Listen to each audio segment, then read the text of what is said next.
Hey there, fellow Texans. Welcome back to the James Show. News Talk 820, 93.3 FM, WBAP. I am your host, James Parker. I know, so good to see you, too. We're going to start today's show exactly where we left off yesterday, and that is remembering an American icon, Dolly Parton. Now, of course, you know, she passed away. I just want to share with you from our news partners, WFAA. They did a great little 2-minute package here remembering Dolly, and it's done in a way that is done from the perspective of a Texan and, you know, remembering her overlap with our community here. So what a great job they did, and I don't know if I could do better than this, so I'm just going to play it for you. WFAA, remembering Dolly Parton.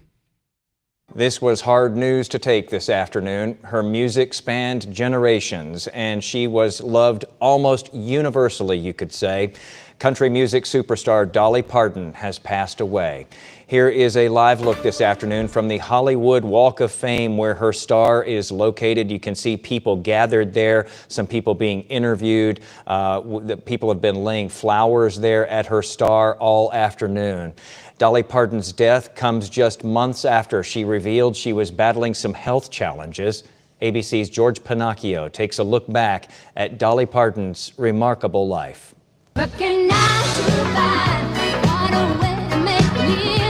Dolly Parton was on the showbiz clock for more than 60 years. Making her mark took time, talent, and tenacity. She got her start writing songs, one of the many things we discussed when I had the pleasure of sitting down with her for a long interview in 2023. When I was 7, I got pretty good on the guitar, and when I got pretty good on the guitar, then I got pretty good at writing songs. She sure did. At 21, she was invited to appear on Porter Wagner's popular TV show, and a star was born.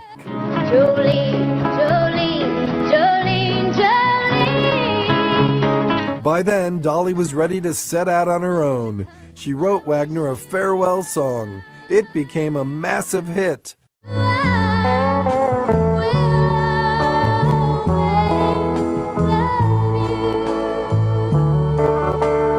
Along the way, she won too many awards to count.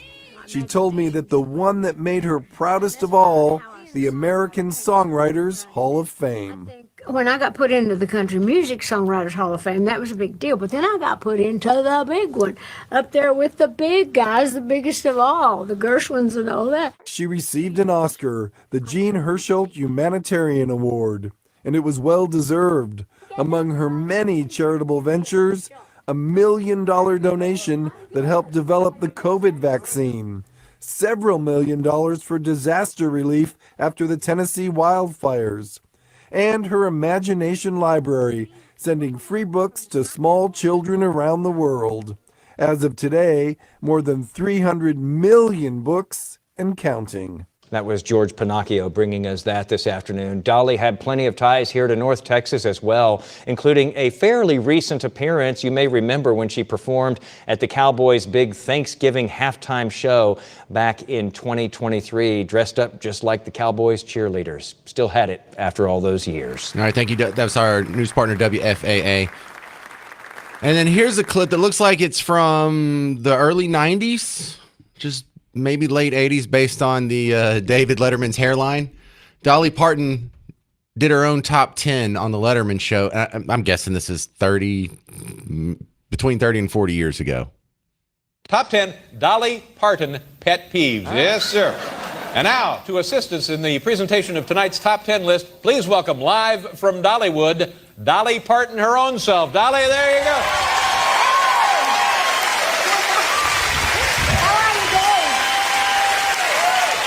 Okay, the category tonight, top 10 Dolly Parton pet peeves. Dolly, are you all set? Here we go. I'm ready. Okay, number 10. Accountants who don't understand how much it costs to make me look this cheap. Yes. Number 9. Trying to play guitar in these 5-inch fingernails. They're great. Number 8. When the county declares my hair a fire hazard. Number 7. Confused Dalai Lama constantly asking for theme park royalties. Number 6. You can't get a wig repaired because Letterman's got some kind of a hairpiece crisis. Number 5. A rhinestone rash. Yeah, okay. Number 4. 4. Number 4. Okay. Go ahead. You ready? Let's just go home, Dolly. Number 4. Okay, when he visits Dollywood gift shops, Garth Brooks always shoplifts stuff under that big hat of his. Yeah, let's do go home. Okay. Just 3 Dolly more. been smoking her own self. We grow that stuff down. Number 3. Okay, smart-ass MCs who introduced me by saying, and now here they are, Dolly Parton. Number 2. When the Super Bowl is over, winner never says, hey, I'm going to Dollywood. That's right. And now, the number 1 Dolly Parton pet peeve. Nobody notices I've got a great ass, too. There you go. Coming up next, the Republican National Chairman is going to be on the show, Joe Gruder, previewing the midterm convention, which is happening 2 weeks from today, kind of where I'm sitting, really just next door. I'm James Parker. It's The James Show, News Talk 820, 93.3 FM, WBAP.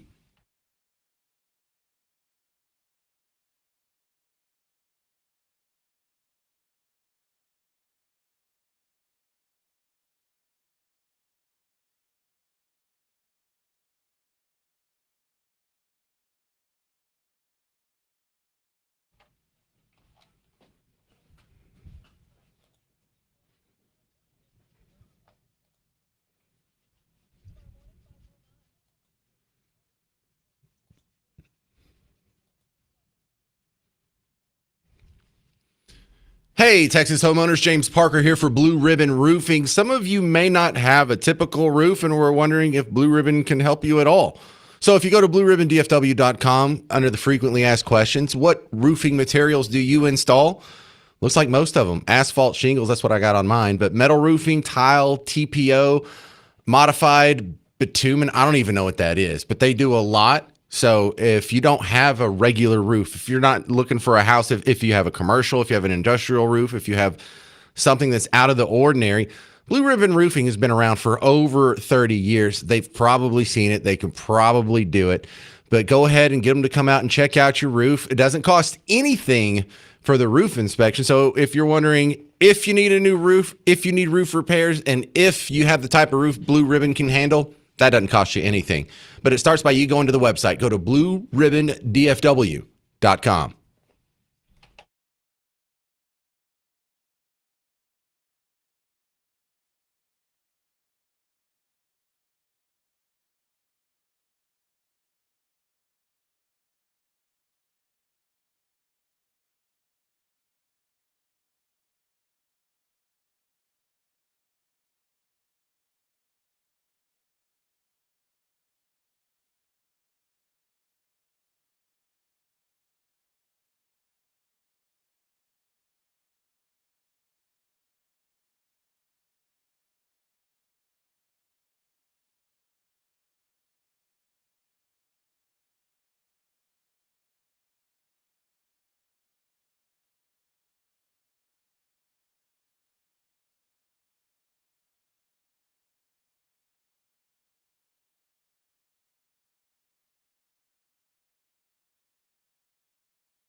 The Republican midterm convention comes to town in just 2 weeks. I'm James Parker. You're listening to The James Show, News Talk 820, 93.3 FM, WBAP.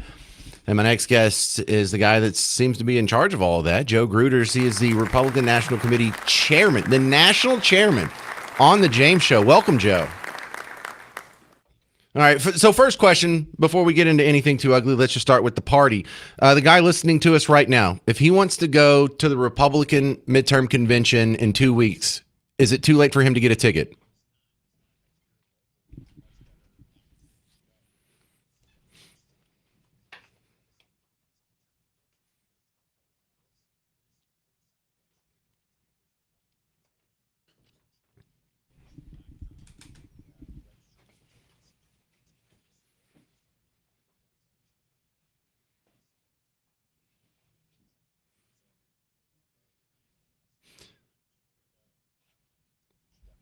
So how is the ticketing different than the regular conventions that have always happened?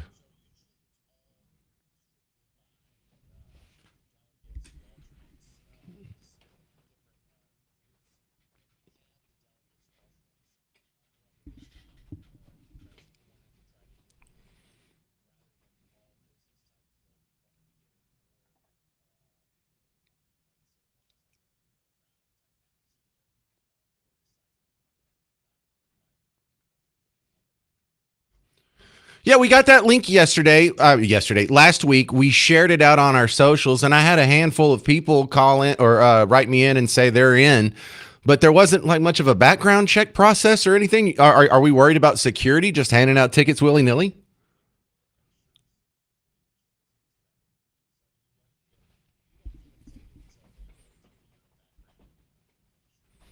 Ah, okay. Well, you think they'll still let me in then? What does it cost? Yeah, I noticed that too.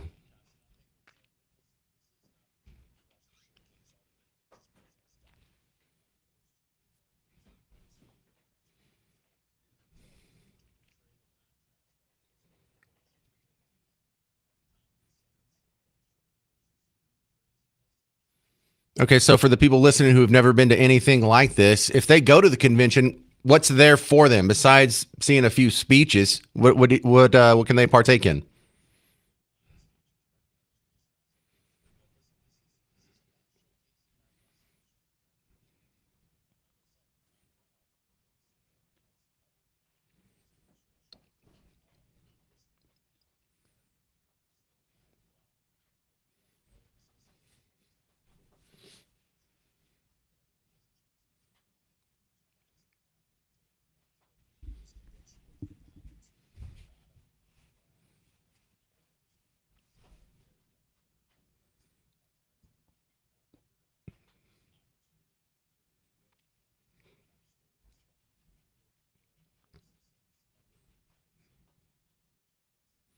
Is there going to be an area where y'all have the booths set up like at CPAC where you can go see the different organizations and the materials they have to offer? Or is that a different event? Okay.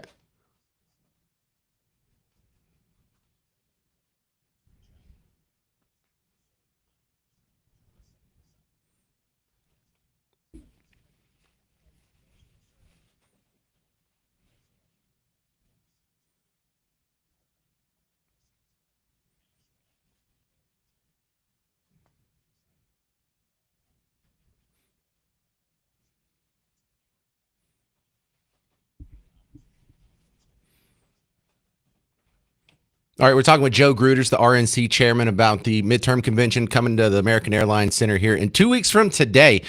Are you allowed to tell me if there's any special musical guest, or are we keeping that under the wraps?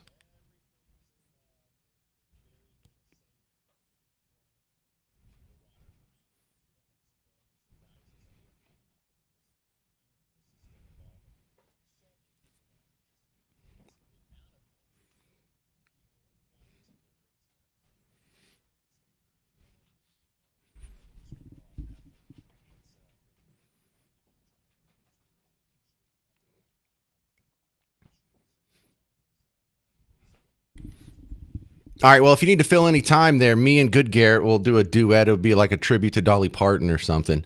That's a joke. Joe Gruters, we are looking around in the immediate vicinity of the American Airlines Center where we're sitting right now. I've already been told about 4 different giant groups that are putting together their own little parties. So it seems like a big part of this event isn't even going to be what's happening in the American Airlines Center. If you can't get tickets, you might want to come down here because I think someone's rented out the W ballroom. Someone's rented out the ballroom across the street over there. And there's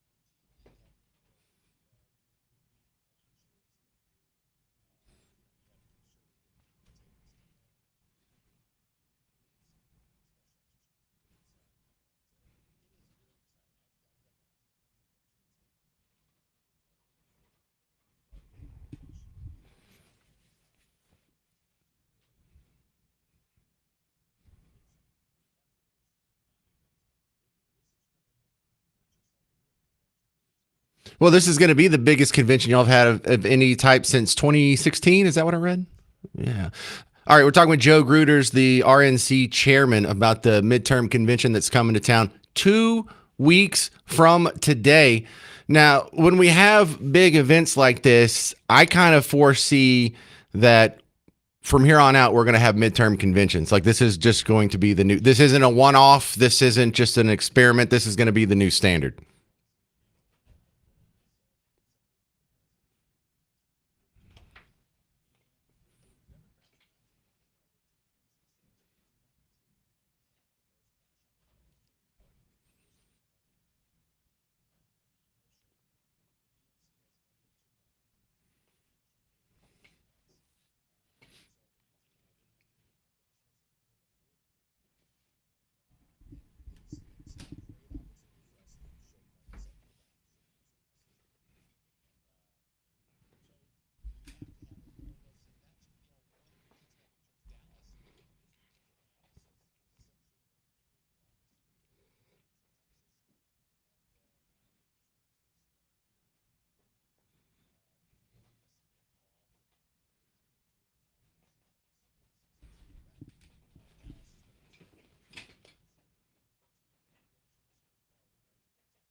All right, this is Joe Gruters. He's the RNC chairman, giving you a little preview of what's going to happen in 2 weeks at the GOP midterm convention at the American Airlines Center, where I'm broadcasting right now. That was a nice segment. Coming up next, I'm going to ask you some tougher questions. I'm going to ask you to make the pitch to the independent voter, to the skeptical Republican, and you'll hear it in about, 5 minutes on The James Show. 800-288-9227. I'm James Parker on News Talk 820, 93.3 FM WBAP.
The Republican convention's coming to town in 2 weeks. I'm James Parker. It's the James Show, News Talk 820, 93.3 FM, WBAP. And I'm continuing with the Republican National Committee Chairman, Joe Gruder's on the James Show. You know, Joe, there's been a lot of talk online that the Republicans deciding for the first time in history to have a midterm convention and make a big deal of it and to place it in Texas.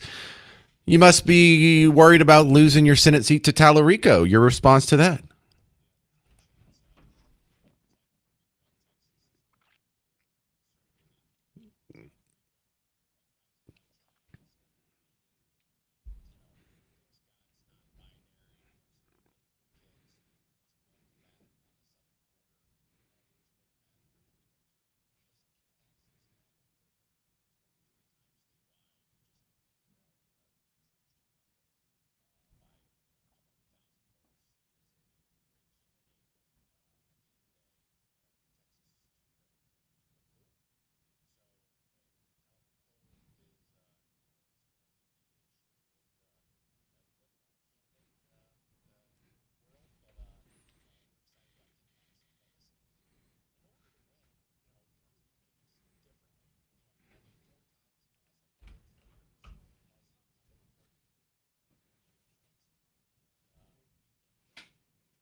Well, here's another thing that's rolling through the rumor mill here in Texas, Joe, is that Ken Paxton has money in the bank. He's not spending it yet. He's not going to go to November without spending it. So he's just waiting for the last month or two here, because that's really all we got left. So if he's just hanging all of his hopes on this last, 6 weeks of the campaign, and he's saving millions of dollars, he must have one hell of an October surprise we don't know about yet.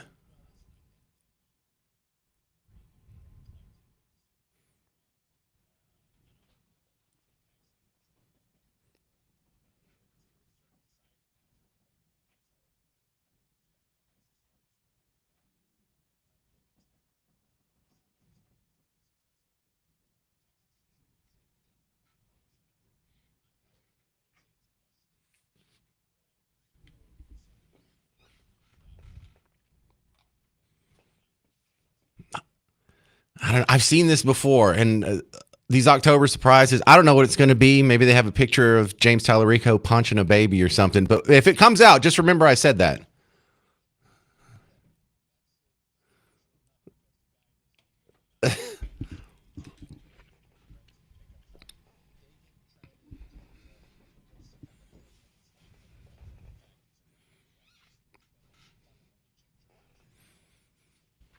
All right. Well, let's go to the disaffected, kind of disinterested voter, Joe Gruders. There's a lot of people who are Republican or Republican leaning, but they're not too happy because Republicans haven't, done so many things they said they were going to do. They haven't really cut the budget. They haven't balanced the budget. We don't have the SAVE Act. We haven't even tried to repeal Obamacare. They're not even trying to put pen to paper on a birthright citizenship amendment. So what's your message to those guys who feel like, what's the point of voting for these guys if I didn't get the bang for my buck 2 years ago?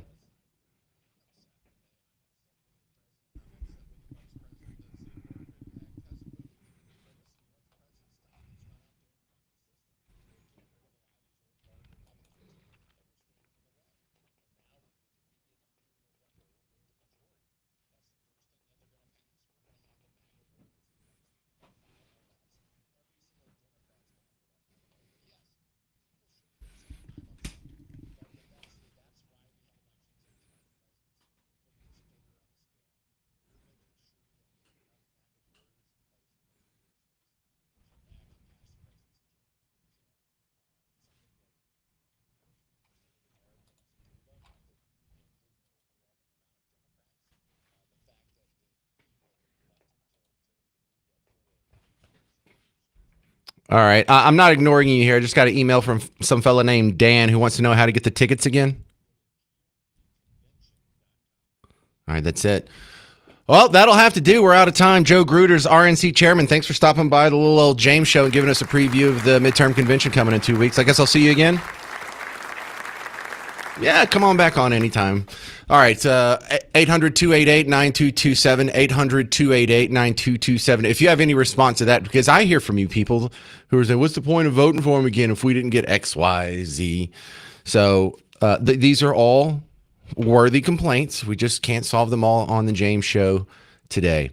All right, coming up next, J.D. Vance had a good little soundbite where he talks about H-1B visas crushing American workers. And you know that hits home here in North Texas. You'll hear it next on News Talk 820, 93.3 FM, WBAP.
Hey there, fellow Texans. Welcome to the James Show, News Talk 820, 93.3 FM, WBAP. I'm your host, James Parker. Remember, when you're waking up, the morning show has already started, so join the WBAP morning show from 5 to 9. J.D. Vance out giving a speech somewhere about something else, but he talked in this little segment here about H-1B visas crushing American workers. When we have the stats, it should be a bigger deal when I tell you 32,000 H-1B workers were approved just in the North Texas, just in our metropolitan area in the last 4 years. 32,000. That's just the workers. Now, they all can bring their families over, so you added in another, 4 to 10 people there. And so what are we getting flooded with here? Over 100,000, maybe 200,000 people? Now, that sounds big, and it is. It's huge. But sometimes if you just take the one storyline of an individual, it's even more powerful. Because every single one of those 32,000 jobs that's now going to be an H-1B worker used to be an American, used to be your neighbor, used to be your college roommate, used to be your friend's oldest son, used to be your Sunday school teacher's second daughter. Everyone, 32,000 careers are now, if not destroyed, at least set back. Some to never recover again. So I just want to just add a little gravity to the context before I play you this J.D. Vance clip. I remember when somebody would come to school and tell me that their dad had just found out that he had lost his job, that the factory that employed their parents was going overseas to China or to Mexico. In other cases, American workers didn't just have their jobs destroyed, they got told they were being replaced by a foreign worker, and then they had to train that worker before they got replaced. Some of these stories have made national news, and they've stuck with me. 3 years after the Wall Street Journal called for the free movement of labor, a computer programmer, not a mill worker, a computer programmer by the name of Kevin Flanagan was let go at the bank that he worked at. And the bank, they told him, you're only going to get your severance package if you trained a foreign replacement to do your job instead. And it's a heartbreaking story because he did it. He dutifully did what he was asked to do, and on his last day, he packed up his things, he walked to the office parking lot, he got in his truck, and he shot himself. It's not just Kevin, as you all know. Now, economists have measured the ways in which the opioid crisis exploded in the very locations where jobs were shipped overseas. They opened borders demanded by those same people, brought some innocent people, of course it did.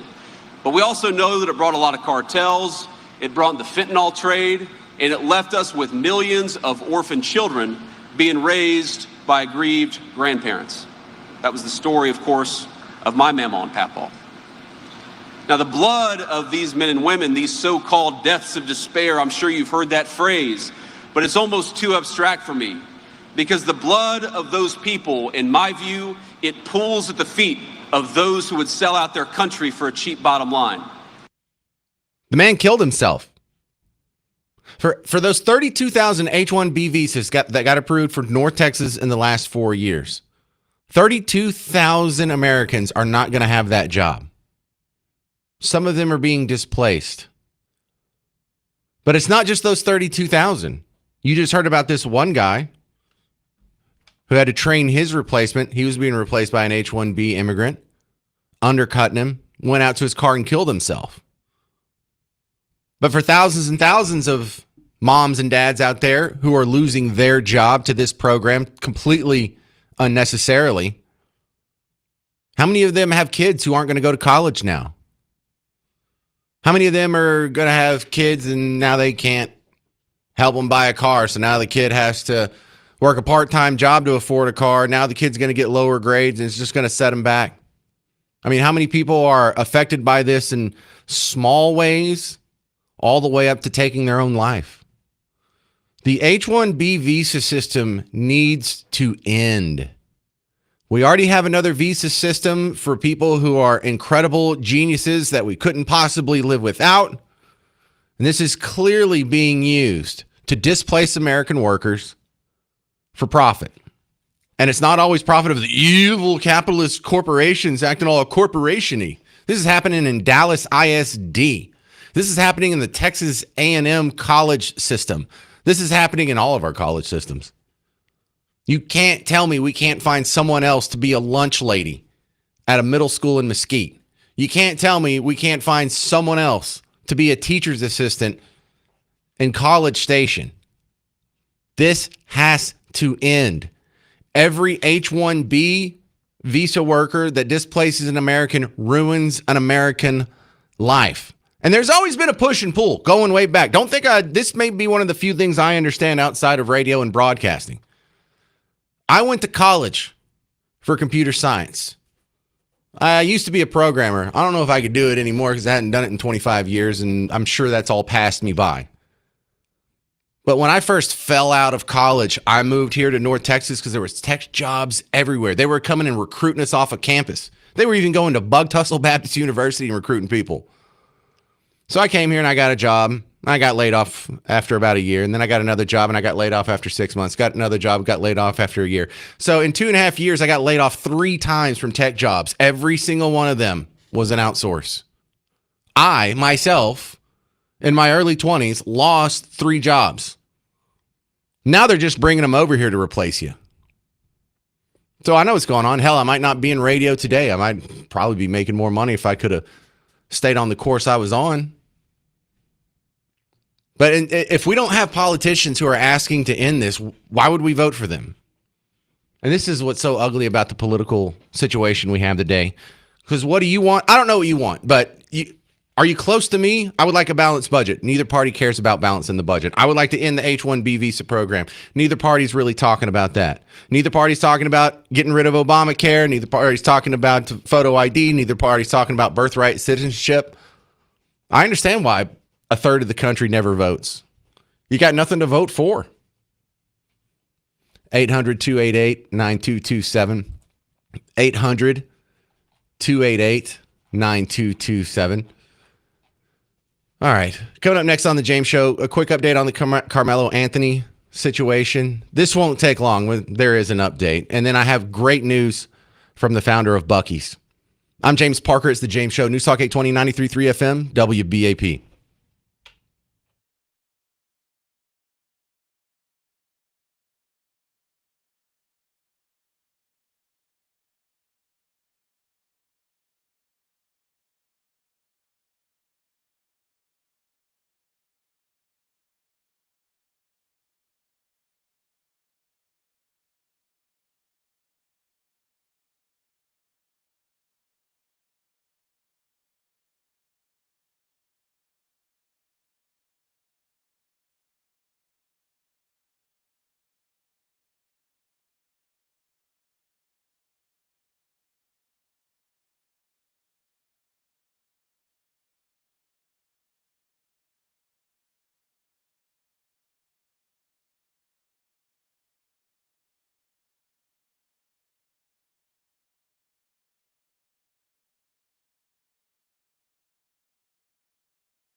Well, hey there, fellow Texans. Welcome back to the James Show, News Talk 820, 93.3 FM, WBAP.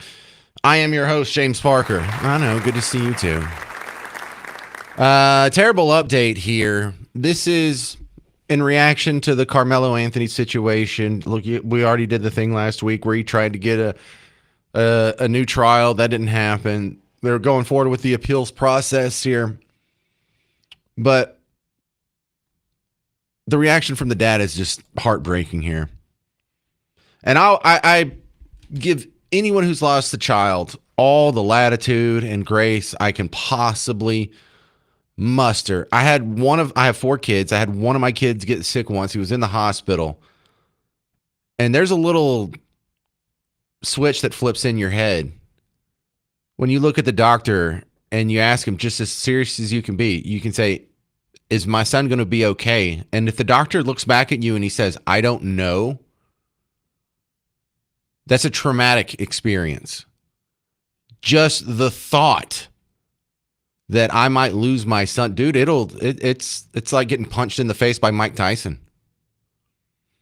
And so just having that little taste, and I've had other people around me pass away. I had a first cousin who lived down the road from me in Buck Tussle who died when we were teenagers in a domestic accident.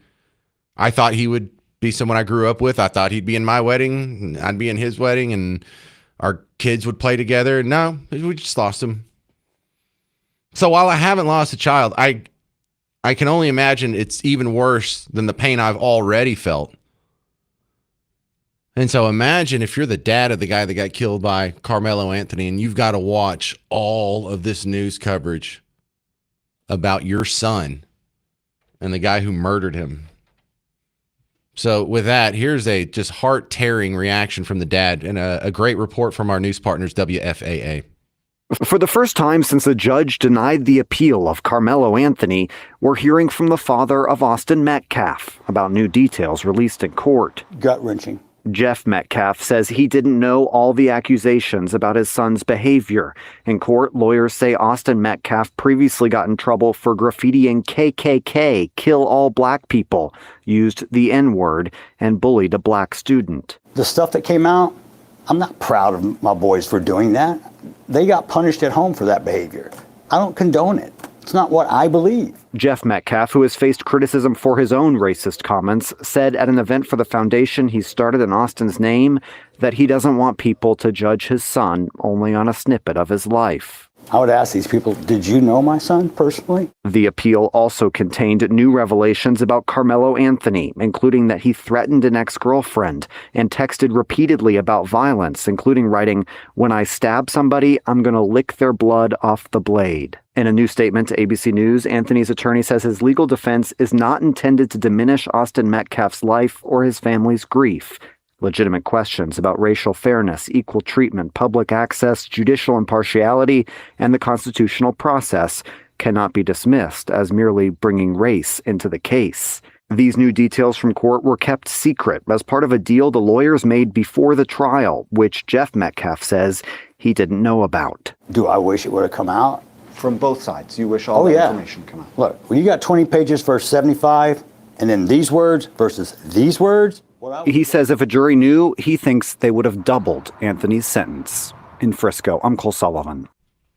All right, that's just brutal. But Cole Sullivan, great report.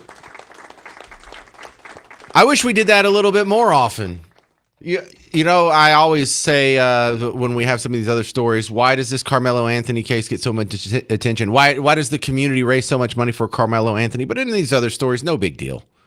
In these other stories, there was just a double shooting in an apartment a couple nights back. A couple of black people lost, or one black person lost their life. The other one was able to go to the hospital and was in critical condition. And we don't get any follow-ups on that. But does anyone go put a microphone in front of the face of the family of that murder victim?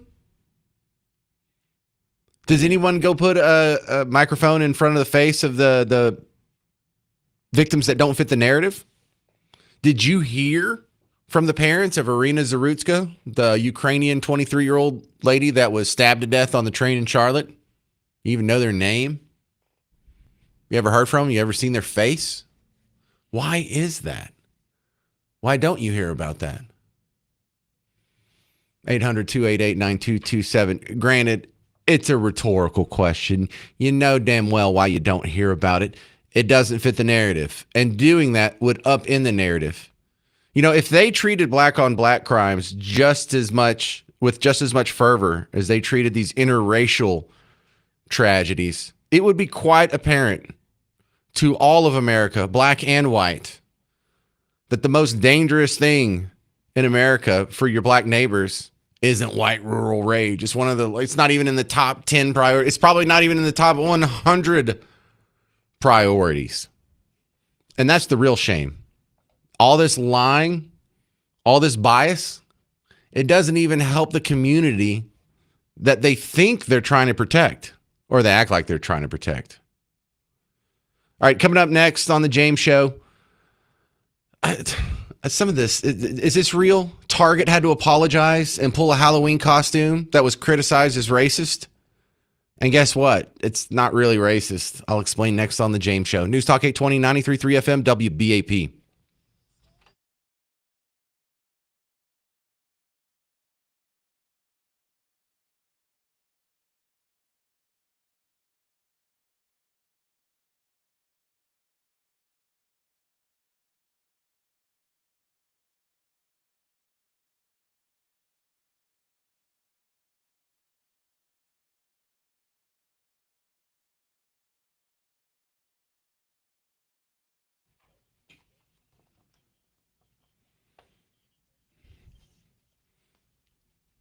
Hey, ladies out there, listen, I know you're a superwoman. You got to take care of everybody. You got to go pick up the kids. You got to take care of your family. You got to take care of your parents. And you do 100 things before most people even finish breakfast.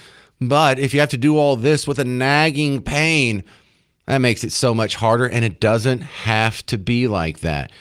James Parker here for QC Kinetics. Have you tried them out? They have these regenerative treatments, space-age technologies that may be able to get rid of that pain for you. They can't lighten your load, can't take chores off your list, but we can make those efforts pain-free. But you got to find out if it'll work for you. The consultation doesn't cost you anything. So go ahead, give them a call, go in, and if it does work for you, you're going to like the fact that there's no surgery, there's no incisions, there's no stitches, there's no drugs, there's no recovery, there's no anesthetic, you don't miss work, you don't miss time. And I know it sounds like a miracle, but go check it out for yourself. Call QC Kinetics, 972-972-8610. 972-972-8610.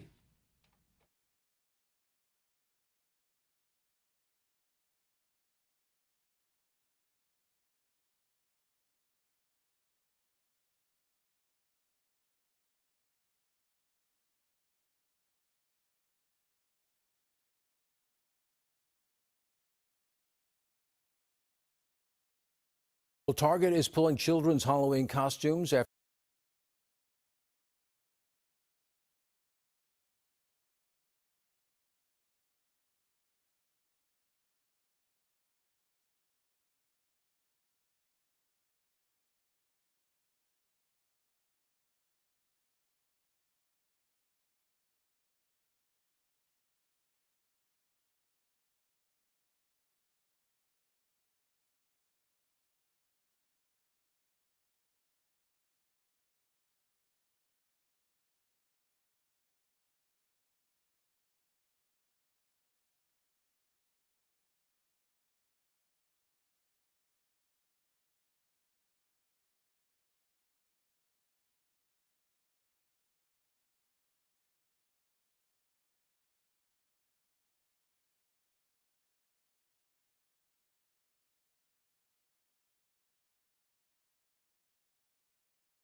Well, it's almost Halloween, so we have to do the annual pretending costumes are racist when they're clearly not thing. It's a hell of an intro for a segment. I'm James Parker. It's The James Show. News Talk 820, 93.3 FM, WBAP. 2 weeks from today, the Republican midterm convention is going to be right here at the American Airlines Center, and did a great couple of segments with the national chairman of the Republican National Committee. It's going to be a hell of a party here. So just remember, September 9th and 10th, put it on WBAP. And if you come out, let me know. Say hi. And also stick around because later in the show, I'm going to give you a little bit more of a preview because there's some security stuff that I'm not supposed to tell you that I'm going to tell you anyway. I'm kidding, Secret Service. I know you're listening right now. I was just seeing if you're out there. Don't get mad at me. Don't be hacking my phone unless you like redheads. All right, so let's go to Target. This is a report from ABC 7 in, I don't know why I chose this one, but in New York City. New York City! It's a good report. Now, if you haven't seen the costume I'm talking about, you could go to the video feed real quick on Facebook or Twitter X or whatever and look at it. Or you could just look up on your phone. Target had to pull some Halloween costumes because I just can't stress enough how not racist this Halloween costume is. It's hinging on, in the face, it's supposed to be like an evil clown, like the clown of your nightmares. And so it has like a crazy evil face, and the face is black, and it's got a big menacing clown grin. But they're saying, well, that looks like blackface. Why? Because it has a black face and, big lips and big teeth? But that's what an evil clown would look like, too. Clowns have the big, you can't get a... All right, I'll play you the report now. Just have fun. Target is pulling children's Halloween costumes after critics say resemble blackface. The company is now apologizing and investigating how they say the costume made it onto store shelves. Here's ABC's Sophie Flay. This morning, Target is apologizing and removing a children's Halloween costume after it was widely criticized as racist. The images of the costume are being compared to racist caricatures, evoking blackface. Target now acknowledges the costume should have never been for sale, saying, as a company, we got this wrong, and we are deeply sorry. We know this is especially hurtful for our black guests, team members, and partners. Removing the costume is an important first step, and we are looking closely at how this happened. It comes 1 year after the company's controversial move to roll back its diversity, equity, and inclusion policies, which sparked protests and boycotts by shoppers. We need to hold larger corporations accountable. One Minneapolis area business leader claims this new costume controversy is an indirect result of Target's DEI decision last year, saying, you rolled back diversity. So who's in the room now to say, hey, this is wrong? One commenter on social media saying, the amount of people this costume had to go through to get approved says a lot. What year is it? Sophie Flay, ABC News, New York. What are you people talking about? Is there no one from the other side of the argument y'all could have gone and dug up for that? There's no one that is like, there's 0% actually offensive to anybody. In fact, there's a 0% chance anyone who's not already a woke liberal would complain about that costume. In fact, there is maybe a 1% chance that this was somebody besides a woke white liberal woman. Because I would have seen that costume and I wouldn't have thought racism in 100 years. Because the mouth kind of looks like an evil Ronald McDonald or like the clown from It. Remember Pennywise, the clown from It? He's got the big lips and he's got the big teeth. Nice and evil. Except the costume had the black mesh over the face so you could still see through with your regular eyes. But it looked even more evil because it was dark. And the clothing was a clown costume, and the theme colors were orange and black. So it's just an evil clown. And anyone know with the big triangle hat with the puffball on the top? Any rational person looking at that would say, oh yeah, they're doing the whole evil clown motif. Got it. All right. But the demand for racism outstrips the supply so bad that Target had to pretend like this was, oops, this is a boo-boo. And the rationale at the end of this news clip where they were like, listen, how many people did this have to go through? Was how many failures? No, none of them were failures. In fact, that makes my case. because the people that designed the costume clearly didn't think it was racist, unless they're just closet Klansmen, which I seriously doubt. And so then the costume company themselves pitched it, put it along, the distributors that got it on the Target shelves, the Target buyers that received it, the people that shipped it, the warehouse people, dozens of people saw this, and not one of them thought, oh, wow, they must be making fun of blacks. I think if that's what you see looking at this costume, you're a racist. Oh, look, it's an ugly costume with someone with big teeth and big lips. Jesus, why are they making fun of black people? That is a racist statement. The complaint about this is more racist than the actual costume itself. 800-288-9227, 800-288-9227. And why do we have to go through all this pain and suffering? They're like, that looks like blackface, like the old minstrel shows. Yeah, you mean the minstrel shows that the showbiz liberals in Hollywood and the showbiz industry, which is completely, overwhelmingly dominated by Team Blue. So let me get this straight. Democrats used to make fun of you during minstrel days, and now we all have to suffer because other Democrats are going to complain that completely innocuous Halloween costumes in 2026 remind them of the terrible things Democrats used to do to black people. What in the heck world are we living in? And I'm sure you've noticed this before, but it bears saying that the cultural appropriation complaints only go one direction, don't they? Because you can go to Spirit Halloween right now. They're already open. I bet you there's a white trash costume no one's complaining about. I bet you there's a hillbilly costume. I bet you there's some costume, some guy in a straw hat, and you got to black out one of your teeth, wear overalls, look stupid, and no one gets offended by that. Why? Because it's a costume. It doesn't affect you. It doesn't. If it hurts your feelings, something's wrong with you. It's not like they have an actual. No one in a minstrel show looked like this. Not one minstrel show that Mike Train has been to looked like this. I'm kidding. I just had to make sure if he was paying attention, and he is. No, I'm kidding. That's totally Garrett's thing. The good Garrett goes to this. If you haven't seen it, I encourage you to go check it out because it is even less racist than you're imagining right now. It's amazing. And I mean, there is so much solid material for a Saturday Night Live skit in this storyline, but you know that they're not going to touch it because you could do just about anything. Like what? I see. I'm just going to get myself in trouble. But like when you have the, I remember there being a costume in Spirit Halloween last year where it was a guy-girl combo, and you could dress up as fried chicken. Yeah, you could dress up. You could be a drumstick, and the wife could be a wing. But you know who they used on the label there? I remember that. They didn't use a brother, that's for sure. They were smart enough to do that one. But listen, in the complaints between the races back and forth, white people are upset because, we just got stabbed at a track meet, or we get falsely accused the couple times this summer a black guy is drowned while he was hanging out with white friends. We have affirmative action. We have DEI. We have all these policies that are lined up against us.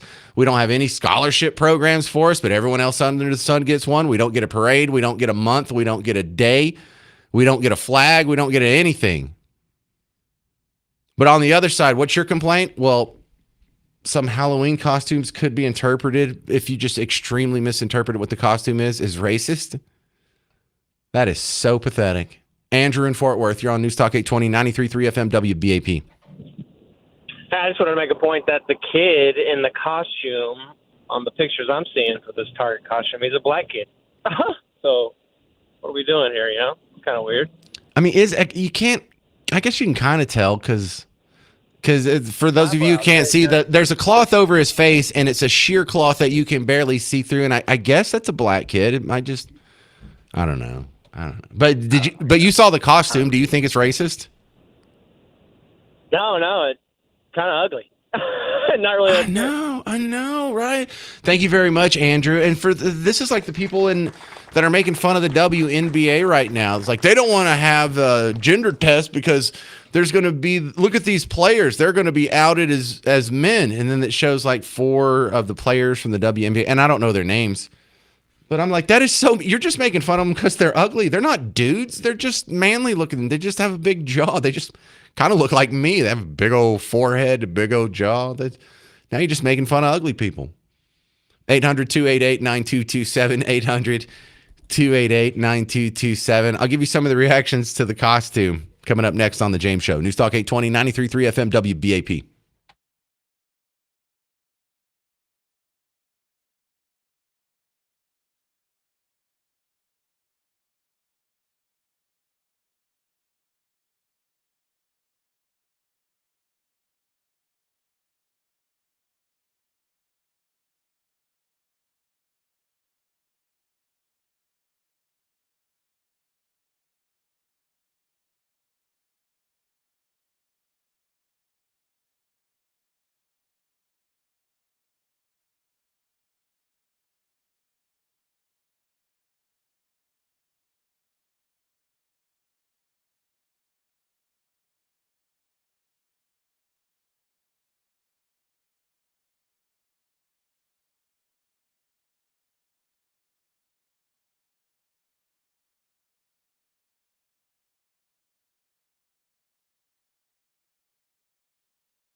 Has any store, Target or Spirit or anybody, have they ever pulled a Halloween costume for being offensive to white people?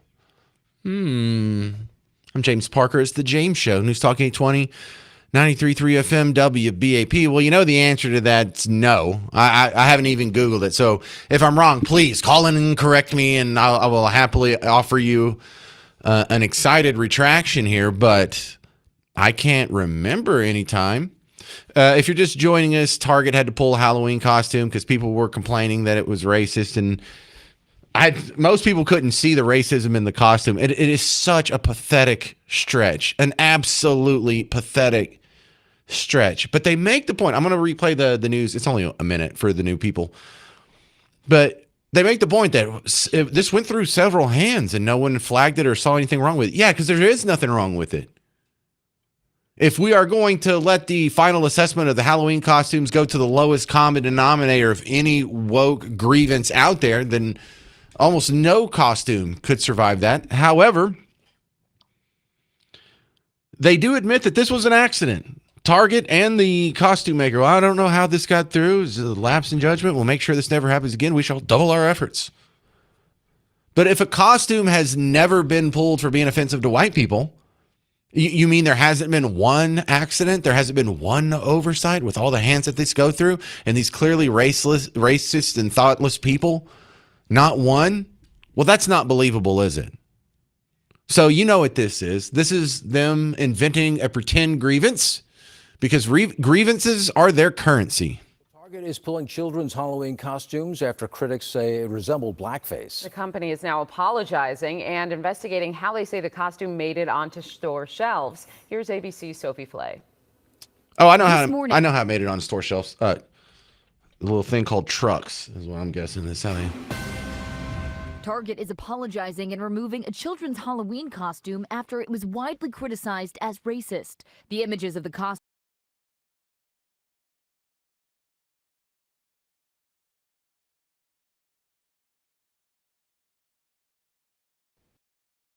As a company, we got this wrong and we're deeply sorry for Black guests, team members, and partners. How is it hurtful? I don't get that at all. We know this is especially hurtful for our Black guests, team members, and partners. What about the color of their skin that makes Halloween costumes more hurtful?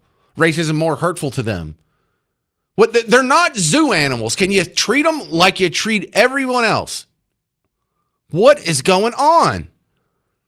Because here, let me finish the report and then I'll finish my criticism. Removing the costume is an important first step, and we are looking closely at how this happened. We're cutting up cars today. It comes 1 year after the company's controversial move to roll back its diversity, equity, and inclusion policies, which sparked protests and boycotts by shoppers. We need to hold larger corporations accountable. One Minneapolis area business leader claims this new costume controversy is an indirect result of Target's DEI decision last year, saying, "You rolled back diversity, so who's in the room now to say, hey, this is wrong?"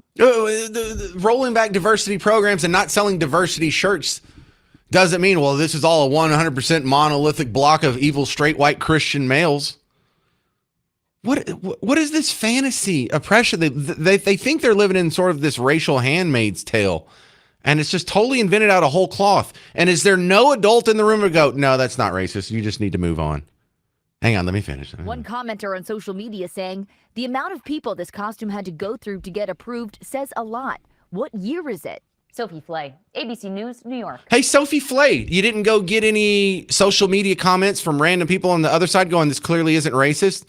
Did you talk to anybody who was on the other side of this issue? Or was this all just a one-sided propaganda piece?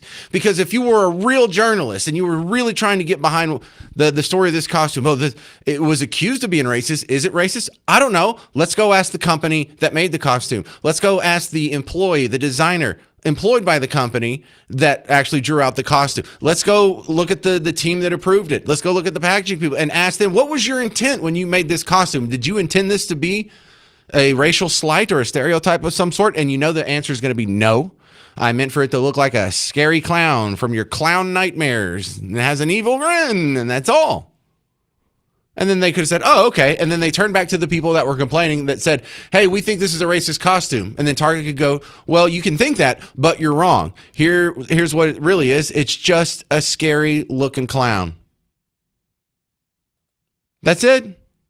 And there's not one adult in the room. There's not one adult that'll put their foot down and say, no, that's not a legit complaint. It's not a racist costume. I understand that you're hypersensitive about race and you need to have some sort of grievance in order to continue your worldview. But this one's not going to work. That's not a racist costume. And I can't pretend like it's a racist costume. And to see Target pretending like it's a racist costume, to see the news, see ABC Channel 7 up in New York City pretend like it's a racist costume, for them to pass it all along, and then for them to put together a news piece with not one dissenting opinion or not one rational, actual act of journalism there. Did they go talk to the company? Did they go get the company side of the story? The company that made the costume, the designer that made the costume? Because what if you talk to the guy that drew it out and he was like, oh yeah, there was this scary movie a few years ago, like it was one of the background robots in the Five Nights at Freddy's movie or something to that effect. What if he actually could give you a pop culture reference or landmark that the costume was based on? Well, then they lose the narrative, they lose the talking point. In fact, they look like fools because it'll be shown that we were concerned about racism, and it turns out we're just idiots who don't know a cartoon character when we see it. But listen, black people, if you're listening to this show, just know that racism is such a small issue in this country that it makes the news when there could be perceived racial slights in a scary Halloween costume aimed at clowns. That's how much we've got it whittled down. There's no slavery. There's no segregation. There's no Jim Crow. There's no unfair hiring standards. There's no poll taxes. There's no literacy tests. There's no riding in the back of the bus. It's all the way down to perceived slights on innocuous Halloween costumes. And I think we should all give ourselves a round of applause that we've come this far as America in bridging the racial gap. I think Target just proved it because that is such a lame, weak complaint.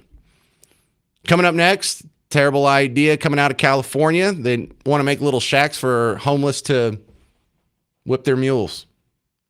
I'm not making that up. You'll hear it next on The James Show. News Talk 820, 93.3 FM, WBAP.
All right, the big question is this real or is this a bit? I'm James Parker. It's the James Show, News Talk 820, 93.3 FM, WBAP. And I appreciate getting the feedback on the Target costume topic. I'm getting some funny stuff, but a real question on that, Dana had asked, is this censorship? And the answer to that's easily no. I get what you're saying. It's not censorship if it's done at the private sector or if it's done without the coercion of government.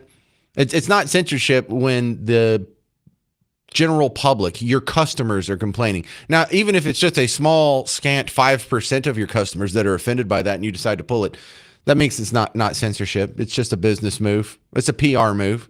It might be an ill-fated, unwise PR move, but no, it doesn't count as censorship. But if you have more feedback, james@wbap.com, or send me a Facebook Messenger message. So this next story comes from Nick Shirley. Nick Shirley, the guy who brought you the Leering Center from the Somali fraud in Minneapolis. Remember that guy? He went out and he busted some people doing other things in other places. This one is going down in California. Now, California just passed the anti-Nick Shirley law where they made it illegal for you to peruse public records on entitlement programs and then go harass the people for stealing your money. And I did have to edit this one, but just know this is Nick Shirley bringing you the story of California. And this isn't a law yet, but this is proposed. And the fact that this is proposed and this guy didn't get laughed out of the room, it's terrible. And I don't know what to call this. It's for homeless people. Some of the commenters are calling it a wank tank. We'll just leave it at that. If you thought Los Angeles and California couldn't get any more crazier, watch this. I'd like to propose that Los Angeles consider a pilot program for free hygienic sexual relief clinics, primarily serving the homeless and unhoused. This means equality. It means private sexual relief through masturbation or, where appropriate and consensual, with a partner. All funded by public tax dollars and managed with professional oversight. Yes, you heard that right. Here in Los Angeles, they're considering a pilot program for hygienic sexual relief clinics. This means that homeless would have a location for them to go and masturbate and have sex in. So imagine a location like Skid Row right here. They'd have a place where the homeless can go masturbate and have sex in. Who's going to go clean those places out after a bunch of homeless people have had sex? And who's going to monitor the ages of those individuals that are going in and having sex? We know a lot of minors live out here in Skid Row. It also sounds like this could just be a place for a lot of women to get raped, quite frankly. I don't even have to add jokes to that. Like, you understand that I could sit here and try and write jokes, but how do you top that? You heard a guy who got elected and is in office saying, well, we need to provide some facilities for homeless people to go do that? Really? Really? I think if you don't have your life in order, so much so that you're sleeping on the street, you don't even have a car to go to, you don't have a job, you don't have one member of your family that would take care of you in your entire existence on earth, you don't have one friend who would let you crash on their couch, I think you have bigger priorities you need to take care of before you get to that. And how luxurious are we supposed to make this lifestyle of being homeless? You know, you start adding all these amenities. What's the incentive to not be homeless anymore? Because one of my great incentives of not being homeless is, you know how much less action I would get if we were homeless? And I wouldn't have gotten Miss Parker in the first place, obviously, if I had been some homeless bum. But don't you want these people to get off the street? If that was your kid on the street, would you want all these government programs saying, hey, here's some free food, you can stay on the street. Here's some free water, you can stay on the street. Here's some hypodermic needles, you can stay on the street. Yes, you can pitch a tent anywhere you want on public lands and keep you on the street. No, we're not going to harass you. No, we're not going to ticket you. No, we're not going to arrest you. We'll even provide bathrooms. We'll provide all kinds of other public amenities. We'll let you go in the library all hours of the day. We'll give you free public transportation. We'll give you free health care. You're basically locking them in to Skid Row. You're locking them on the bottom floor of society. And now you're going to accommodate their sexual gratification? Dude, if my oldest kid just turned 16 this week. Isn't that great? Congratulations. But if he was destitute and had some sort of addiction issues and living on the street, you think I would want the government to go build him a shed to where he could go whip his mule? Absolutely not. If you got that kind of money, why don't you send him to rehab? Why don't you put him in a clinic? Why don't you put him in a mental institution? I'm from East Texas. We used to send him down to Rusk, the state mental hospital. It was like one flew over the cuckoo's nest. We just call it Rusk. Ken, in Arlington, are you in one of these he sheds right now? Is that what's going on, Ken? Well, but there was one disclaimer about the story. It's not Skid Row anymore. It's called Pee Wee Herman Row. Why is it called Pee Wee Herman Row? Because remember what he did in the movie theater. Yes. Haven't we all done that? Is that really something that is endemic to Pee Wee Herman? Well, I mean, he's the most famous one. Is that the most famous public, water of all time? Well, I mean, it wasn't like it was, what was his name? Paul Rubin? Yeah, Paul Rubin. It wasn't like the one that shot Kennedy, shot him in the back of the head. I don't think Pee Wee Herman was that good of a name, so I don't think anybody got shot in the back of the head. What do you think about Lee Harvey Oswald or something? Yeah, one of them too. Was he known for that? See, no, I don't know. He was in the theater. Ain't it funny how everything that has anything to do with shooting is in a theater? Let's just leave it. Yep. These are all funny jokes. We'll just cut it off right there. Weird Al Yankovic. He's coming to town. He's going to be at Dickies Arena September 25th. Special guest Puddles Pity Party. Get tickets and information at livenation.com. Coming up next, an update on the incredible wildfire in Palo Pinto and Jax County. I'm James Parker. It's News Talk 820, 93.3 FM, WBAP.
Hey there, fellow Texans. I'm James Parker. Welcome back to the James Show. News Talk 820, 93.3 FM, WBAP. Well, my next segment here is going to be a continuing saga that we've been telling you about for a couple years now. If you're a regular listener to the show, you've probably heard me talk about Code Launch. I've gone the last couple of years. And what it is it's a show that's like Shark Tank, but for startup apps. And the reason why I was so interested in it is because it's a local company that puts this together. It's a local show that's produced here, but it is a worldwide, really North America-wide.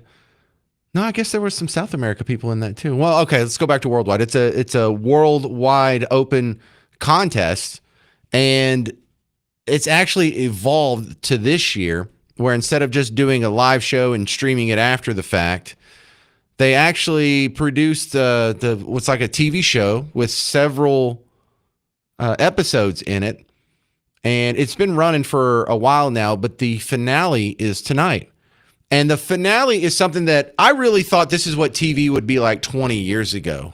Do you remember when we were kids and we were watching Star Search and how cool that was, that people could vote on something that was happening on the TV screen, and it made TV interactive? Now, radio has always been interactive. You can call in and talk on the show, and you hear other people call in. You can send me messages in the middle of the show and be a part of the conversation. And I've always thought TV was really slow to adopt that.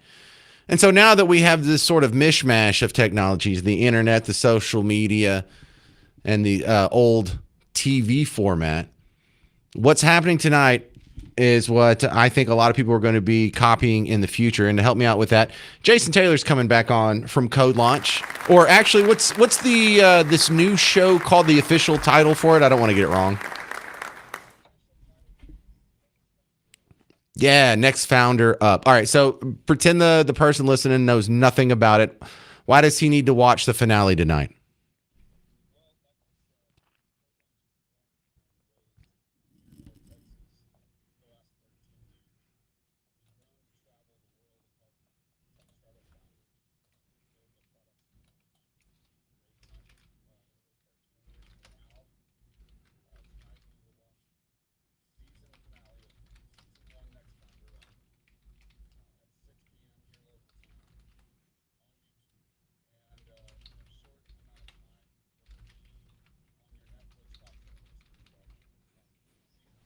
Wade, when did that happen? That's news to me. You got signed with Netflix? Oh.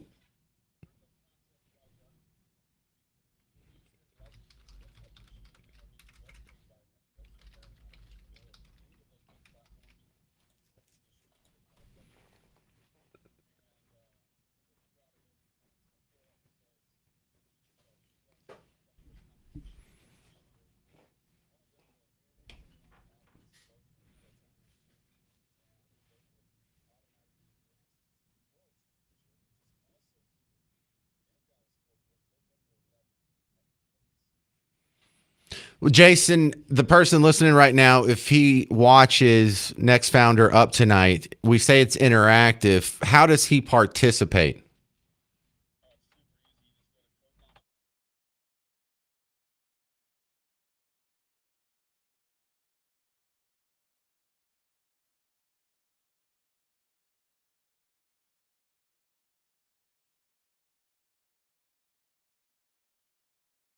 Oh, did you do that just for me? Oh, that is so nice. Look at that. You get your own. Nice. Okay. So, use promo code James. Did you say 80% off?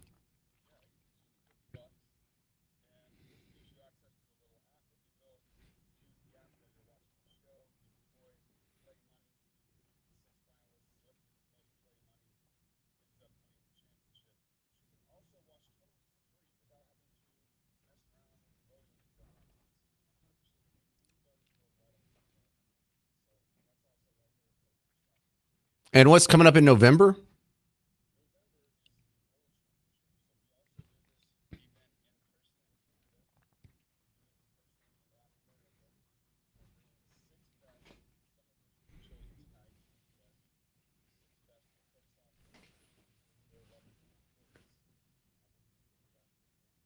I did. Yeah, I brought the kiddo.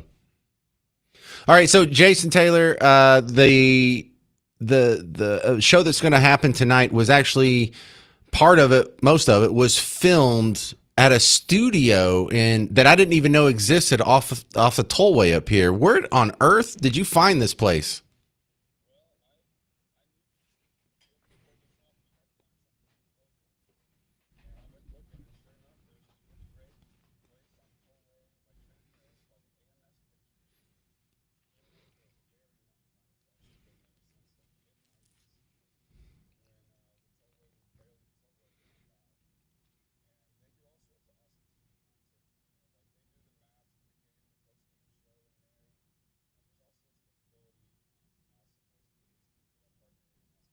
Yeah, they had so many pre-built sets. So if you want to do a scene in a diner, if you want to do a scene in an office, if you want to do a scene in a restaurant, if you want to do a scene, they had so many different little mini sets in there. That was a super cool setup. All right, so what's next for Code Launch and Next Founder Up? Just the World Championships and then Netflix, maybe?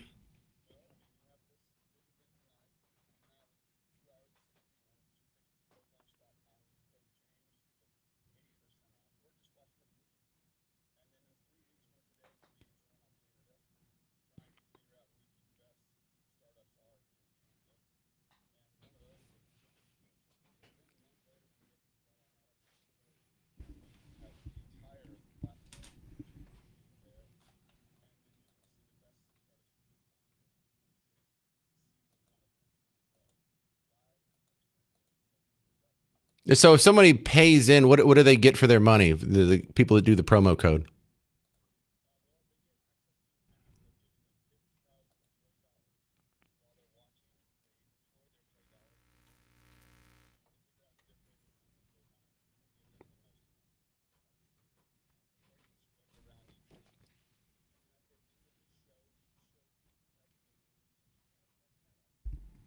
Super cool. Well, I hope to see you on Netflix soon. Maybe it'll be Hulu or Amazon. But tonight it happens, 6 p.m. CodeLaunch.com is where you can get set up. Thank you very much, Jason Taylor. Appreciate it. All right. Now, the updates on the news coming up next are going to center around the fire, the giant wildfire that we made a little bit of progress on. And then also the Buc-ee's founder said that he's going to be sticking with business-friendly red states from here on out. I'm James Parker. It's News Talk 820, 93.3 FM, WBAP.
Hey there, welcome to the James Show, News Talk 820, 93.3 FM, WBAP.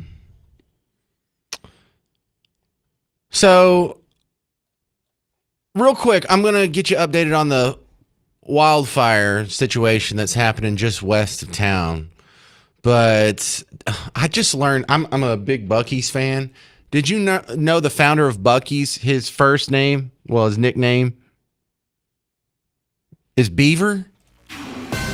I didn't know. Anyway, you'll hear from him after we get this update on the wildfire. Palo Pinto County, North Palo Pinto County, Southern Jax County. Listen up, because this is your neighborhood.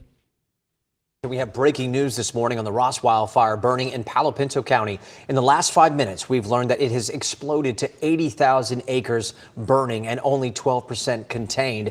Earlier, we had said 50,000 acres. That number now 80,000. This is a look at the wildfire from above, and it's been a long night for fire crews there working to put a dent in this major wildfire, which is about 90 minutes west of downtown Dallas. Now you're looking at images now of a home catching fire. Devastating. They have some structures that have been destroyed, like the one you're looking at.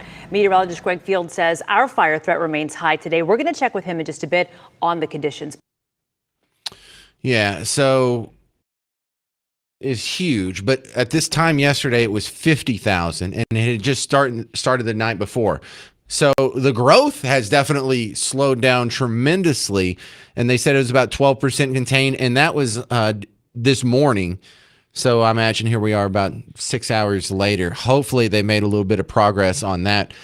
But the good news is I don't have to announce any new evacuations like I did yesterday. So yesterday I was coming on the show and saying some of you aren't going to be able to go home tonight.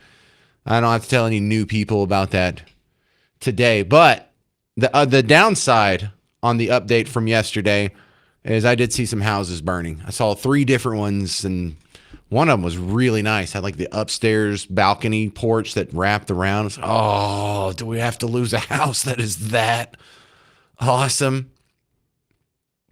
All right, so now to a Beaver update. Buc-ee's. By the way, I am a huge Buc-ee's fan. Miss Parker, huge Buc-ee's fan. Hi, Miss Parker. I didn't know his nickname was Beaver. But Buc-ee's has been around since the early 80s. And up until recently, it was a Texas phenomenon only. And it was just, 5 years ago, they finally built one outside of Texas, and they built one in Alabama, and now they got one in Mississippi, and then there's one in Tennessee. And so they finally broke out of their Texas shell in the last few years. And the founder of Buc-ee's, Beaver Alpin, is learning that not all states and not all jurisdictions appreciate the business, the revenue, the glory that is Buc-ee's. And now he said, forget it. I'm not even going to bother with the blue states anymore. I'm just sticking with the people that want me here, which I think is beautiful. Why would you bother? If they don't want you there, don't give them your business. We have a lot of opportunities. We're growing, building in a lot of places. But when you find a conservative, business-friendly state with a phenomenal workforce, it makes a difference. And I'm starting to realize life's too short to try to build in places that people don't appreciate what you're bringing, versus a place like this where people do appreciate what you're building. So that leadership, that concept, that idea of conservative, business-friendly, family-oriented concept works so much better if it trickles down from the very leadership, from the very top at the governor's office, at the congressman, at the senator, at the mayor, the representatives. And so what we found when we got here into Benton was a business-friendly town. They said, let's roll up our sleeves and let's go get a Buc-ee's built. So there you go. That was him saying some nice things about our neighbors over in Arkansas. I'm guessing that was Benton, you know. And such is the ways of the world. The idea that you can regulate businesses and control them and get them to act in the way you want has definite limits. And I want this message and I want this lesson to be applied to data centers as well. Some of the complaints against data centers, absolutely legit. The idea that we need to block them is insane. But if you say, well, look, you can build data centers here, but we can control how much electricity that you're going to use from our grid, or we can make you make all your electricity, and we can make you provide all your own water, and we can make you provide all your own, they'll just take it elsewhere. You can't just keep stacking up rules and regulations and air quote protections without having a negative impact. And eventually, if you don't welcome these businesses here, they will go where they are welcome, and rightfully so. There was a very ugly couple of months that were had.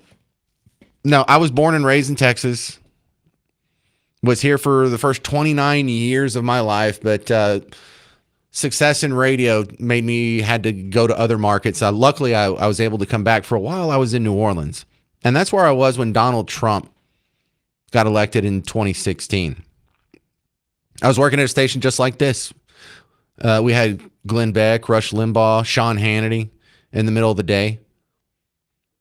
And at that time, I was on in the evenings. And if you left the studio in downtown New Orleans and you walk 2 blocks to the nearest Exxon station, there's a Tiger Mart at Lee Circle. And the podium on Lee Circle, there's a obelisk and a statue, or used to be a statue. They took it down. But the day after Donald Trump won the election, I saw the pedestal and spray painted really big. And when I say really big, I mean the letters were 3 feet high. It said F white people, except it was spelled out.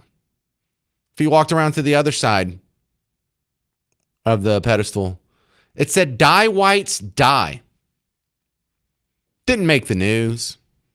City came out, scrubbed it off. You didn't hear about it. Now you'll hear about the swastika that was spray painted on the street in Mesquite that nobody saw last week. Oh yeah, they'll spend 2 minutes. They'll have someone on from the Southern Poverty Law Center to break down how racist we are.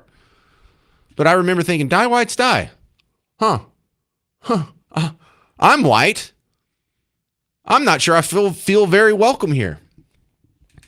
And in another spring of a hissy fit, some short time later, there's one of these theaters that's downtown, and just like they do here, we've got to preserve this. We've got to renovate. You know how we spend all kinds of money renovating the Majestic in downtown Dallas on Elm? Well, they had the exact same project. They do the same dumb leftist things in all these big cities. They had renovated the Sanger Theater, and on the marquee, right after Trump had gotten elected, they changed it to where it said, everything you love about New Orleans comes from black people. It's like, oh, really? Because I'm on the radio here. You don't like my show? My kids were born here. You don't like them? And from then on, I couldn't get out of that place fast enough.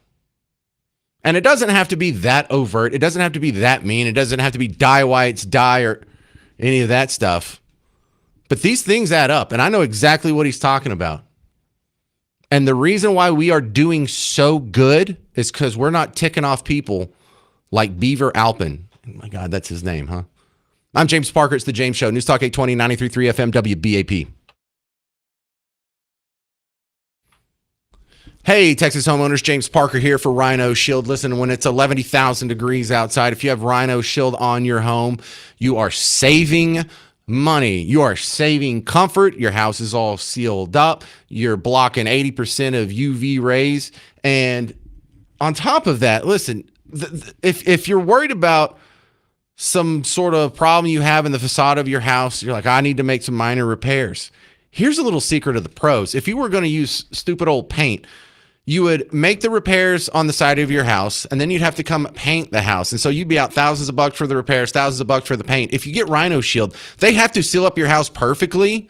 So if there's any warp boards or anything that needs to be fixed in the trim or the overhang, they will do that basically at cost, just so the technology will work properly. And then you can take those repairs, roll it up with the cost of coating your house and not repainting your house. And then instead of being out thousands of dollars, they will put it on a low monthly payment. So it's easier than ever to fix your house, upgrade your house, and put it on a low monthly payment. Paint can't do that. So we don't paint your house. You coat your home. Go to rhinoshielddfw.com.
Hey there, welcome to the James Show, News Talk 820, 93.3 FM, WBAP. I am your host, James Parker. I don't know what y'all want me to do about this natural disaster in Nepal, the border of Nepal and China. I know you don't want me to do anything, but I don't know what to comment on this. Have you seen this? This is one of the worst natural disasters you have ever seen. If you hadn't seen it yet, I mean, what it is I don't know what started this, but they say it was a mudslide. It looks like a dam broke somewhere, and they are, oh man, the worst one I saw was there's some river and it looks like a beautiful postcard of a village in a valley, and in the river that's running at the bottom of the valley on the bridge, the water started going really fast, and it started getting closer and closer. It started breaking the banks of the river, and so a bunch of people were running onto the bridge because the bridge was higher up and they would be safe. And then when the bridge collapses, I just saw hundreds of people pretty much lose their life in front of your face. That's horrific. Look, I want people to remember this when they talk about how the earth is fragile. We're destroying the environment. We're making too many plastic grocery bags. Oh, really? Yeah. The earth is scared of us. The earth is so weak, fragile, we can ruin it with some grocery bags. Can y'all stop with this? It's an old George Carlin bit. Let me just... The planet has been through a lot worse than us. Been through all kinds of things worse than us. Been through earthquakes, volcanoes, plate tectonics, continental drift, solar flares, sunspots, magnetic storms, the magnetic reversal of the poles, hundreds of thousands of years of bombardment by comets and asteroids and meteors, worldwide floods, tidal waves, worldwide fires, erosion, cosmic rays, recurring ice ages, and we think some plastic bags and some aluminum cans are going to make a difference? And that's the truth. Now, both Team Red and Team Blue are guilty of this in America. And it's one of the reactions that drives me absolutely insane. We had the terrible story of the flooding last 4th of July, Camp Mystic and all the other people in the Kerrville area. Dozens lost their lives. And what was the reaction? We need to pass a new law. We need to make some new hurdles for people opening camps. We need to expand the power of government. We just need to change some things. And the people are saying the same thing you hear after every natural disaster. Well, we need to just try this because if it could save one life, or if we had done this, then that could have saved so many lives. Look, you're not going to be able to outlaw natural disasters. You're not going to be able to make a flood illegal. You're not going to be able to save everyone's lives. There are going to be bad things that happen to innocent people that are out of your control, and that's okay. But stop acting like the earth is just some Fabergé egg that the human beings we're so powerful that we can control the weather. We can stop the weather. We could stop floods. We could stop, even if there is catastrophic global warming, you think there's just a thermostat we can go out there and hit the button? Oh yeah, let's just make everyone take the bus or a train instead of drive their own cars, and that'll change the earth. The chlorofluorocarbons, the acid rain. Shut up. You are not God. This is not your domain. It is not in your control. I know that makes you feel less safe to think and to have to admit that man is the frail one. Man is the fragile one. The earth could shake us off at any time. One good volcano, one good meteor blast, we're all gone. We're the fragile ones. We're the Fabergé eggs. So can we stop with the bike lanes? Can we stop with DART? Can we stop with all these green policies? Can we stop with the plastic bag hatred? The only reason you haven't been killed in a natural disaster thus far is because the earth has allowed you to live. God is in control. Not you, not your government bureaucrats, not one more bureau away from getting rid of natural disasters. Just appreciate the life you had. That could have been you. That could have been you on the bridge. That could have been you in a landslide. That could have been you in a tornado. That could be your house that just got burned up in the grass fire, Palo Pinto County. A lot of you have been there before. A lot of you have seen tragedy. And I had my house burned down before. It's out of your hands. You can do everything right. Bad things still happen to you. You know what? You just learn to appreciate life going forward a little bit more. And that's what I think. When I see the landslides in Nepal, that's horrible. The video is shocking. I can never unsee it. But there's a micro version of that happening right now to your neighbors over in Jax County and Palo Pinto County. So we're with you too. 800-288-9227. 800-288-9227. Coming up next on The James Show, another back and forth. You want to talk flock cameras again? I'm James Parker. It's News Talk 820, 93.3 FM, WBAP.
Hey, a little natural disaster talk on the James Show. News Talk 820, 93.3 FM, WBAP. I am your host, James Parker. Between the wildfire that we had going on, or still have going on, Palo Pinto County, southern Jackson County, then the horrible video from the giant mudslide and floods that are happening in Nepal over the last 24 hours. Brutal stuff, but it all kind of has the same feeling as the Camp Mystic floods that we watched happen in Texas last 4th of July. I just remember it was 4th of July weekend. And these people that think that Mother Nature is something that can be controlled if just for one more government bureau or regulation or law, it's a really pompous way to look at the world. What are you, God? You're putting yourself in the place of God. You really think we can stop floods? You really think we can prevent people from dying in natural disasters if only we give government a little bit more control over our lives? What kind of monstrous, naive sophistry is this? Brent in Lake Weatherford, you're on News Talk 820, 93.3 FM, WBAP. James, I apologize. I don't remember the name of the volcano long time ago up in Iceland. You know, it put stuff out forever. The airplanes had to fly around it. It put so much stuff in the air that they said it was more particulates. I don't have the terminology. I apologize. Put more things in the air than man or the earth had ever put in at one time. And it, you know, Mother Earth clears it up. And Mother Earth erupts sometimes, and sometimes she cleans it up. We just better be glad we're on Mother Earth. You know, I like that reminder because the one that comes to mind when you say that is Mount St. Helens blew up when I was a kid. And one of the counter narratives to the global warming nonsense is the eruption of Mount St. Helens in, what was that, 1980 or something?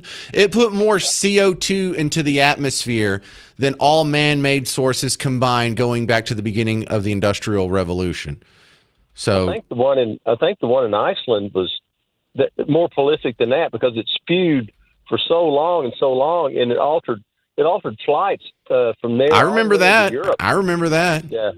Yeah, that's a great reminder. Great reminder for all you people that were on Mount St. Helens or the Reykjavik volcano. Do you feel like you're a threat to the earth today? This is Richard in Buffalo Springs. You're on News Talk 820, 93.3 FM, WBAP. Yeah, hi, James. I'm just going to remind you, it was the people, the John Birch or the Greenpeace, I don't know, in the late 70s, they were afraid that we were going to deforest the earth. So we went from paper sacks to plastic. I love bringing that up. Yeah, you're right. Because when they first came up with plastic, you know, the environmentalists hate the plastic sacks now, but the environmentalists love the plastic sack because we got to save the trees. And I was a little kid when those plastic sacks first started showing up in the grocery store. And I remember saying to my mom, can't we just grow more trees, but oil is finite? You know, like, this doesn't make any sense. This is 100% backwards. They've done that with so many things because 10 years before that, they were telling you that people are going to die because of global cooling and a new ice age is coming. And then it went to people are going to be too hot. I remember margarine came in the 80s. They're like, we're going to replace evil old butter with this because butter is made of fat and animals and there's all kinds of nasty lactose and what in it. And then we have this beautiful, pristine vegetable oil that we've just squeezed and we fluffed it up with hydrogen a little bit. Now it's outlawed. Now it's called trans fats and they're not even allowed to sell it. So yeah, they flip-flop on so many of these things so bad. And yeah, the paper sacks, plastic bags, that's a great example, sir. Yeah, and that all started in California, just like everything else that's detrimental. Well, look, if you want to go back to the beginnings, listen to this. This may sound like hyperbole, but the beginning of the environmentalist movement can be traced to the Nazis. I don't doubt it. Well, here, I don't doubt it. You know what? I can just bring that up for you. I have it in the Audiotron 3000. Listen to this, Richard in Buffalo Springs and everyone else checking it out. This is Rupert Darwall. Nazis were the original environmentalists. Yeah, if you look at what the Nazis were doing in the 1930s and their environmental policies, virtually every theme you see in the modern environmental movement, the Nazis were doing. So it happens to be a historical fact that the Nazis were the first political party in the world to have a wind power program. It also happens to be a fact that they were against meat eating and they considered that it was terribly wasteful that so much grain went to feed livestock rather than to make bread. It's also the case that they had the equivalent of fuel economy rules because they had the most expensive gasoline in Europe, and so they basically had very few people driving cars. So virtually everything that you see, I think actually the most extraordinary thing that I came across was this quote from Adolf Hitler, where he told an aide once, "I'm not interested in politics, I'm interested in changing people's lifestyles." Well, that's extraordinarily contemporary. That is what the modern environmental movement is all about. It's about changing people's lifestyles. Yeah, so if this is the first time you're hearing that, this is why you listen to the James Show, because you know the rest of the narrative water carriers would never tell you that. So yeah, those Nazis, look out for them. Nazis, yes, Nazis, the ones that brought you the first government-sponsored windmill program, the ones that brought you the first fuel efficiency standards for motor vehicles, the first people that were pushing veganism as a national order. You know, hey, the Germans have universal health care. That's something AOC wants. It's something James Tallarico wants. What year did Germany institute national health care? Oh, that's right, 1941. Jeez, who was in charge of Germany in 1941? So yeah, the guy who loves gun control, the guy who loves abortion, the guy who loves windmills, the guy who was a vegetarian, the guy who loves cafe standards, the guy who loves pretty much everything down the row on Team Blue. He's listed by Wikipedia right now as far right. What of that is right? All right, that's going to just about do it for the James Show today. I guess I didn't get the other updates I was promising you here, but I can always, there's always going to be another James Show tomorrow. In the meantime, if you need more James Show action after I step out of here, go check out the podcasts and go check out the awesome videos and highlights that I've put up on social media. And remember, this Labor Day, $1,000 could be yours. Enter now for a chance to win and make your holiday weekend even better. The national contest is up now at WBAP.com. Go there, and in the little headline rotator at the top, click through, fill it out. Hopefully one of the James Show listeners gets to win this time. Sponsored locally by our friends over at Benjamin Franklin Plumbing. All right, Mark Levin's next. I'm James Parker. This has been the James Show on News Talk 820 and 93.3 FM, WBAP.